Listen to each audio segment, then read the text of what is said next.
Welcome everyone to 1623 Studios Cape Ann ARTWaves. I'm Christine Fisher, your host of today's program, coming to you from Gloucester, Massachusetts.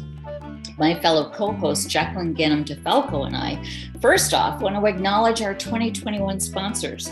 They are Prince Insurance Agency, MK Fisher Visual Artist, the McDermott McCarthy team at Gibson Sotheby International Realty, Common Crow, and our partner C-Arts, who do such a terrific job with the marketing, and 1623 Studios, who make this show possible.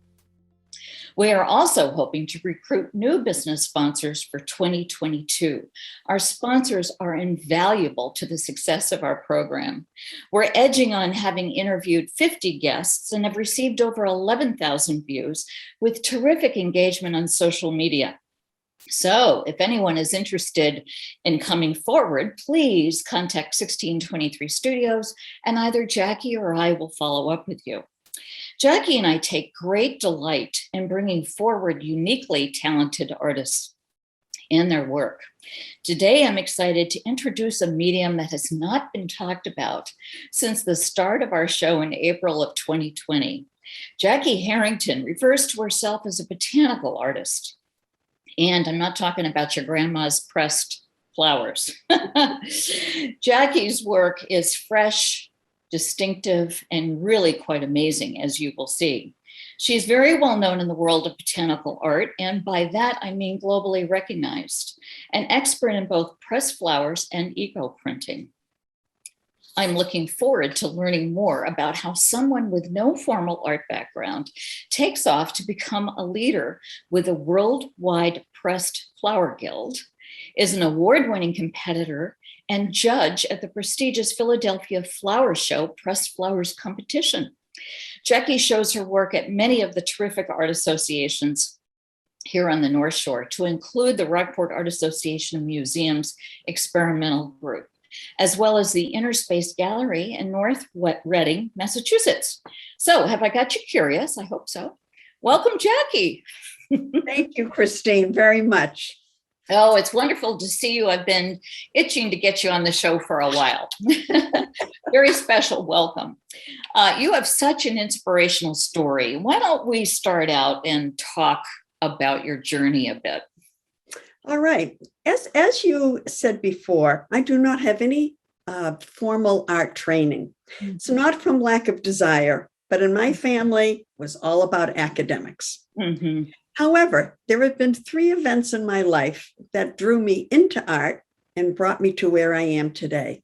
Mm-hmm. The first one occurred in 1990. I developed Graves' disease, and my vision was threatened, severely threatened. I had to have numerous surgeries, not that anyone likes that, but when I was all done and could see again, I decided I really wanted to use my eyes for something artistic. So the first thing I did was I taught myself calligraphy and did some work in there. And that eventually led me to paper making, book binding, paper marbling, and pressed flower art. So my second big event occurred around in the early 2000s. I discovered a group, the Worldwide Pressed Flower Group. Mm-hmm. And it was just amazing. Here was an organization, international organization, where everybody pressed flowers and created with them. Mm-hmm. And I really credit this organization with all of its wonderful members from all over the world, all different styles of pressed flower art, sharing what they knew. I took some classes, and eventually I even entered some competitions. They really took me out of my comfort zone. Mm-hmm. But for me, it wasn't about winning. It wasn't about a prize. For me, it was completing that challenge. And believe me, those competitions were very challenging. Mm-hmm. But it really pushed me forward, really got me to perfect what I do as much as I could. Mm-hmm. There was a lot of support in that group. Mm-hmm. You learned the latest techniques, the latest tools that are being used. So it really got me on the road from being a hobbyist on my way to a fine artist. Mm. excuse me, but it wasn't until several years ago that I joined a number of local art associations. Rockport Art with their experimental group, which is fabulous, Newburyport Art, Marblehead Art, Lynn Arts. Those organizations really gave me another push. They also gave me a lot of confidence that what I was doing was real. Because for many people, pressed flower art was referred to as a cute little hobby. I can totally understand that. And I bet they also helped to really support you in terms of community, right? Definitely. Everyone was there. You could go online and talk to people at meetings. Everyone was very supportive, and their work was very inspirational too, which I'll talk about a little more later. Right. So, Jackie, we have two images that I want to be sure that we don't skip over. The first one is titled Christmas Stocking. Talk to us about this. So Christmas Stocking was an early piece of work, and it is made entirely out of different color hydrangeas. And then I added some little toys at the top. The background paper is one of my marble papers, and I love being able to combine those two.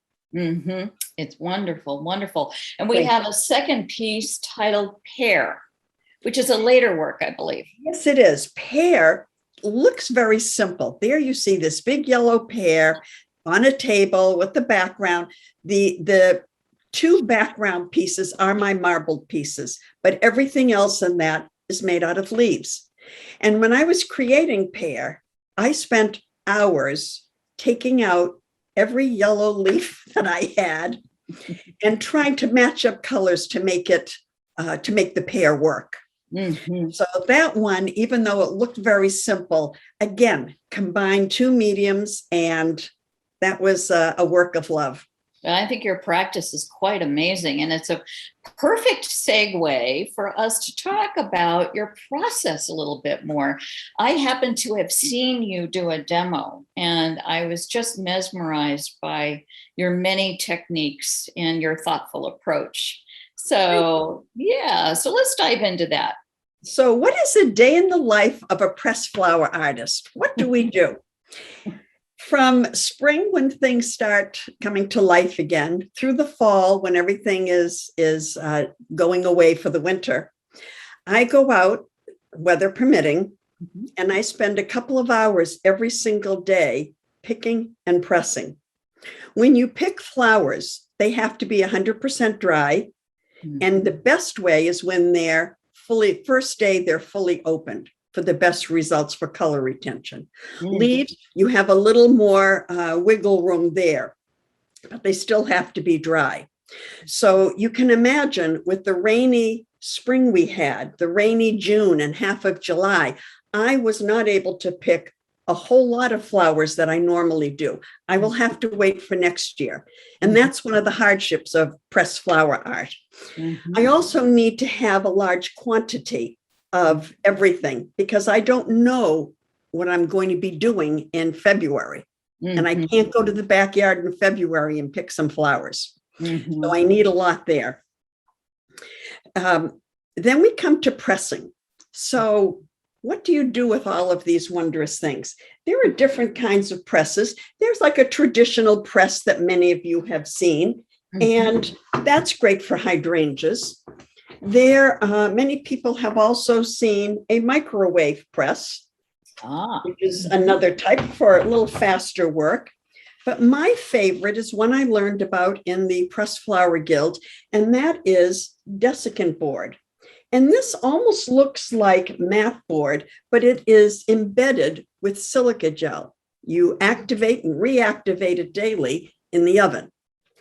The other thing that I use a lot when I'm pressing is paper towels, but not just any paper towel. It has to be Viva brand, because that has no embossed design on it. So those are really wonderful. Two other tools that are very simple: a toothpick, because I do a dot of glue on the back of a flower. I don't cover it all with glue. And tweezers. I have a That's number just of what I was going to say. If you have a toothpick, you've got to have tweezers. Exactly. Exactly. In fact, I have several pairs of tweezers because I tend to leave them around the house. Another tool that the Guild taught me about was a product called Dritek.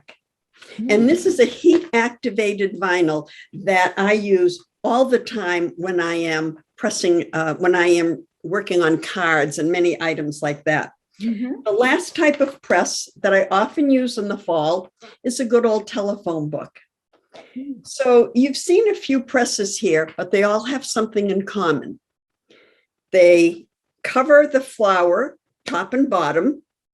There is a way for moisture to escape and be absorbed, and they have weight on them. When I use the Desiccant Board or phone books, I usually put them in a sealed plastic bag and then put a cinder block on top of it.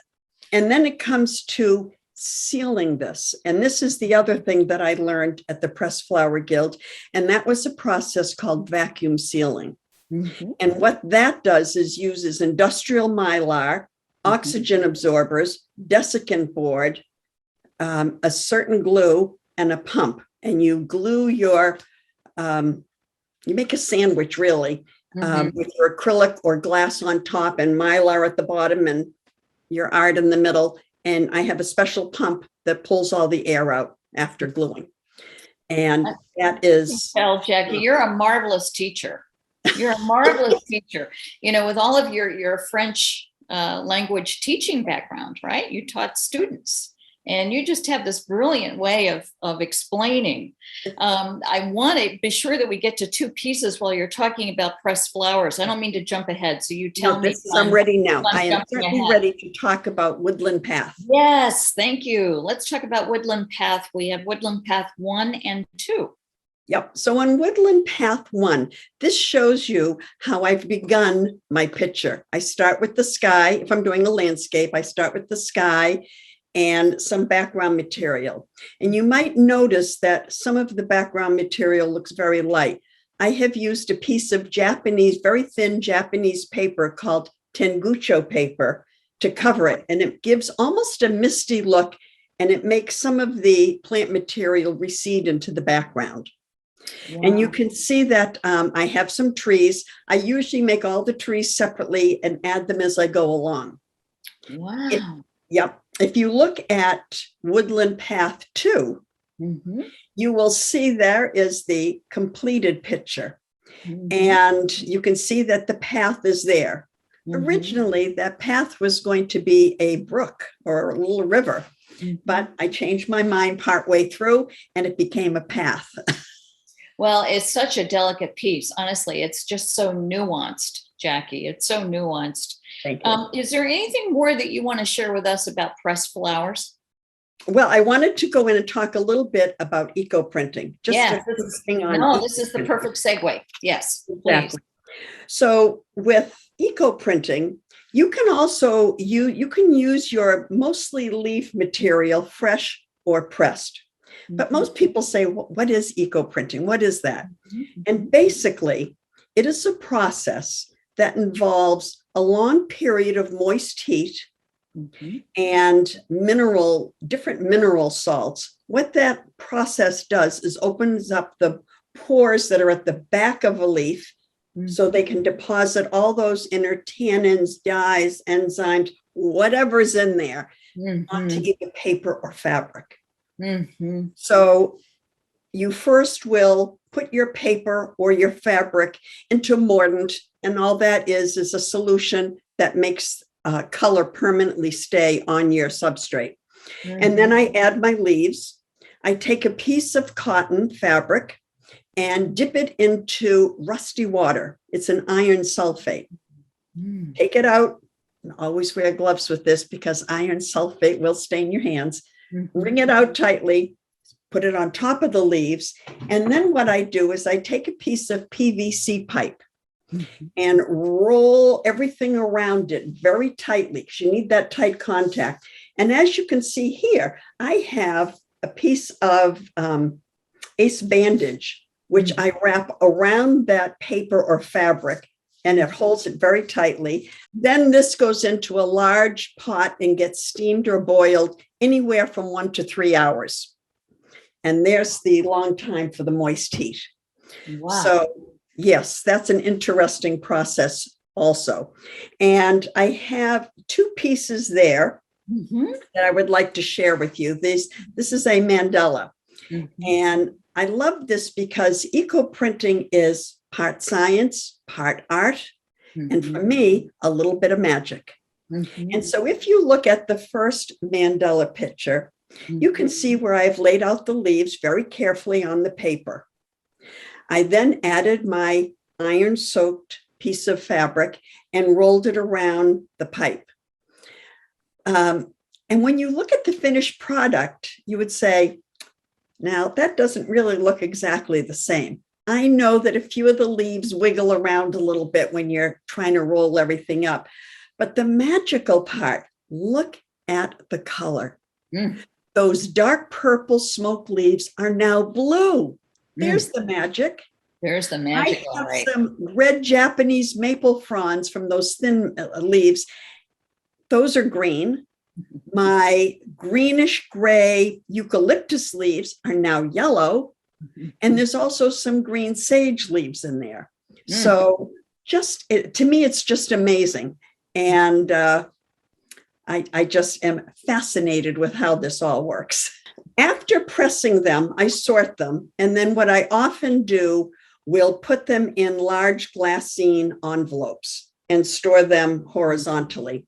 Sometimes I just leave them in stacks and store them that way. Storing them is very difficult.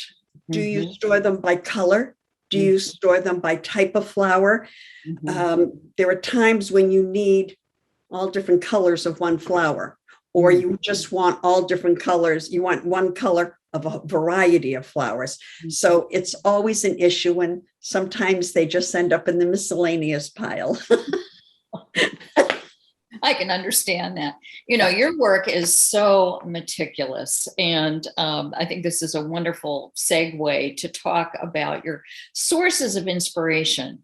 Talk to us about where you go when you need to become inspired. I am going to say that most of my inspiration comes mostly from my life, things that have occurred in my life and my emotions, how I feel about them. But the other thing is the actual plant material that inspires me. So doing both of these types of art, they have both widened my vision of the art world and narrowed it.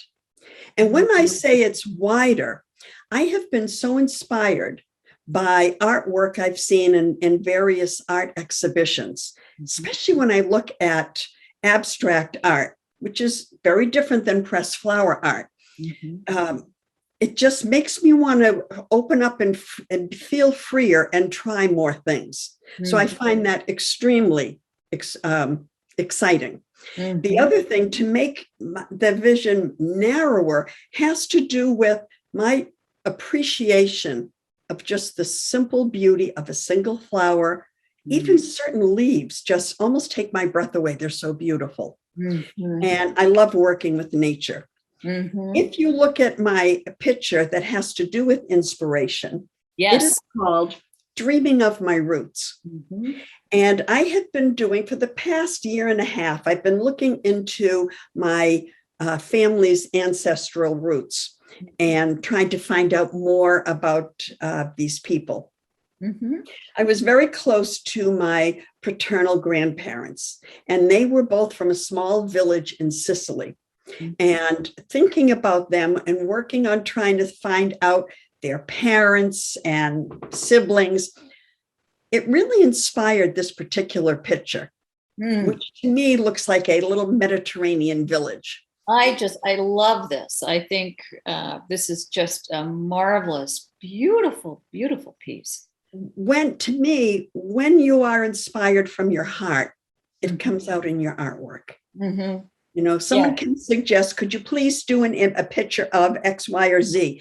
But when it comes from inside here, it's all there, and the work is not work, it's a joy. That's right. Yeah, you're exactly right. I would like to make a segue, because I did ask you when you and I talked earlier. Talk to us about your studio, and I loved your comments. Okay, well, my studio is my kitchen, my dining room, sometimes even parts of my living room. When I'm pressing flowers and leaves, there are some that are so fragile, you have to get them pressed right away. So to have them nearby my home, whether I'm going for a nature walk and then coming back with things, or just going into the backyard and gathering there, I need to be close to things. So, yes. I love your non-precious approach. Well, I think that's really wonderful. Well, the other thing is, I do so much work picking and pressing in the good weather. I need to be able to access everything, all my gatherings in the bad weather. And there are times when, now that I've retired from teaching, that I may want to work from 10 to midnight, and I'm not going to leave the house and go to a studio for that. So I can do it right in my own home.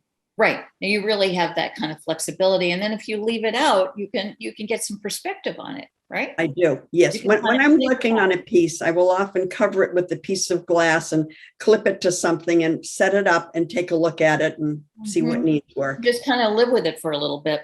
Exactly. This is a wonderful segue. I don't think we've talked about table of pressed flowers.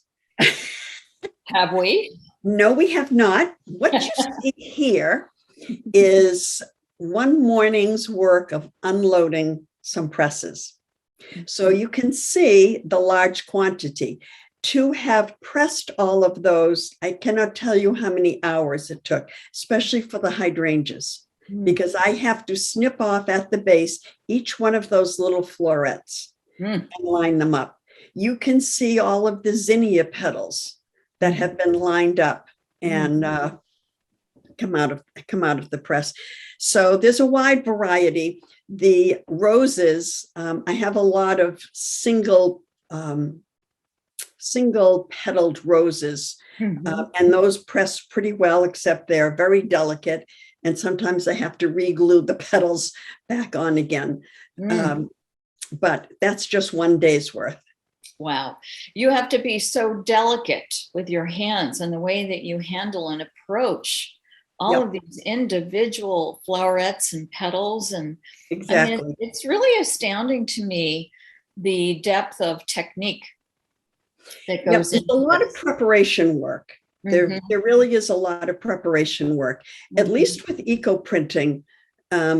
I can dry the leaves. Some people, I haven't done this because I don't have room, but some people freeze their leaves before eco printing. And I just find that so interesting. And I kind of wonder how that changes the chemistry of the leaves. Well, you'll have to do that. You'll have to experiment with it and see how you feel about that, right? So, Jacki, let's talk more about your art practice and what it means to you. And we have two images also to enhance our conversation. Exactly. Lead us off. All right. First of all, I'm going to say that my being involved in art has been just a wonderful outlet for my creativity. I never realized I was creative until people reminded me of some of the projects I would do with my students. But this was really a different outlet for me. What I really like about both of these types of botanical art is that they really appeal to both sides of my brain. There's that very methodical, precise, exact side. And then there's that more artistic, that free flowing, that relinquishing of control that is just very appealing in both ways. Yes, and they're both counter. Yes. Which is so interesting. It really is. I wonder sometimes what has drawn me to these. Yes, there's a love of nature, and I love gardening. I tell people in a former life, there was no royalty. I was probably one of those peasants digging in the dirt. But that's what I enjoy. So that's good. And there's always more to learn. Mhm. And I think learning new things all the time keeps you vibrant and Yes, keeps you right. alive and keeps you moving forward in your life. That's right. And it keeps you feeling inspired and motivated.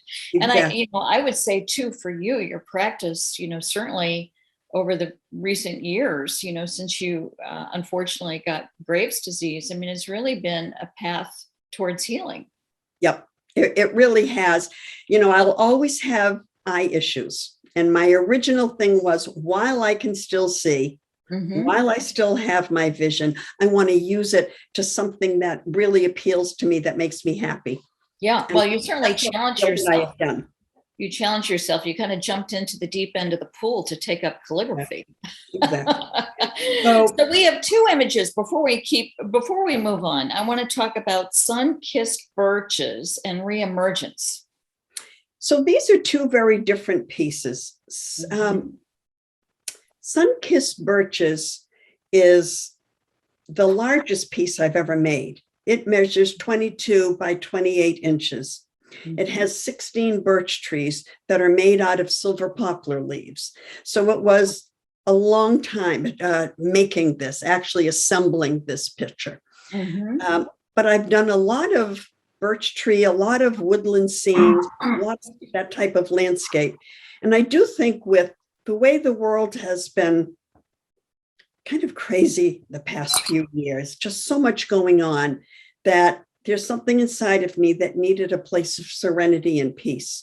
And that, I think, is where those kinds of images come from. Re-emergence is a little different. Re-emergence is one of my recent eco prints from late spring, early summer. And I just love the colors that have appeared here. The red bleeding hearts have turned blue. Who wouldn't love that? It's just interesting. But I also feel that this came about re-emerging from COVID, coming out a little bit into public a little more. But also, every single year, every spring is a re-emergence. Nature doesn't stop. Nature comes back after a long winter when we don't think anything will come back. And to see the re-emergence of all these beautiful plants just makes me very happy inside. And that's where that came from. I do want to say one other thing about my art practice. And probably the biggest gift of all that I have received is meeting so many wonderful people from around the world. And I was in China in 2010 for a conference there, which I had to do an opening speech. I judged a huge international competition. I have been in England. I was invited to go teach how to make birch trees. Imagine that. In Oxford, England, at the British Press Flower Group. I have taught online, but all of these things, I have met so many wonderful people and made just wonderful, wonderful friends. And that is probably the most fulfilling thing of all. Yeah, that's the biggest bonus of all, isn't it? It really and learning from each other. Exactly. I would love to take a moment and talk about where you are in the marketplace. Oh, boy. So in the marketplace, I guess I'll start with, I am on Facebook. I have a page called Jackie Harrington, but I have an art page, which is Mon Jardin Art, MON.JARDIN.ART. Mon Jardin means my garden in French, and that's where that came from. I'm also on Instagram at JMHarrington28, and I am in several gift shops with a lot of my smaller pieces. I've always thought art should be affordable, maybe smaller in size, but I still put a lot of detail into things. There is a store in Newburyport, downtown Newburyport, called The Pleasant Shop. There is a store in downtown Topsfield called The Perfectly Imperfect Gift Shop. And Rockport Art Association has a small gift shop that I'm also in, right there in their premises. I am a member, of course, of the Worldwide Pressed Flower Guild, Rockport Art Association. I've done many exhibits there. There's one that just is finishing up, Salon of Solos. The experimental group holds exhibits that I've been in: Newburyport Art, Marblehead Art, and Lynn Arts. I've participated there. For the past few years, I've had a number of pieces at Inner Space Gallery in North Reading. I have also shown work at Gallery Twist in Lexington and at the New Hampshire Art Association in Portsmouth, New Hampshire. So that's a lot of exposure. I love how you have fanned out your opportunities and really part of my goal was to teach people what pressed flower art is all about, and now eco-printing. Right. Well, Jacki, what a pleasure.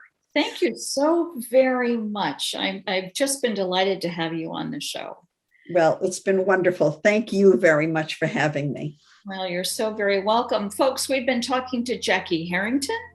I'm Christine Fisher, your host, and I want to thank our sponsors of Cape Ann ARTWaves. And for our listeners, please circle back and check 1623 Studios website. This interview will be aired on their multiple channels. Thank you so much for watching.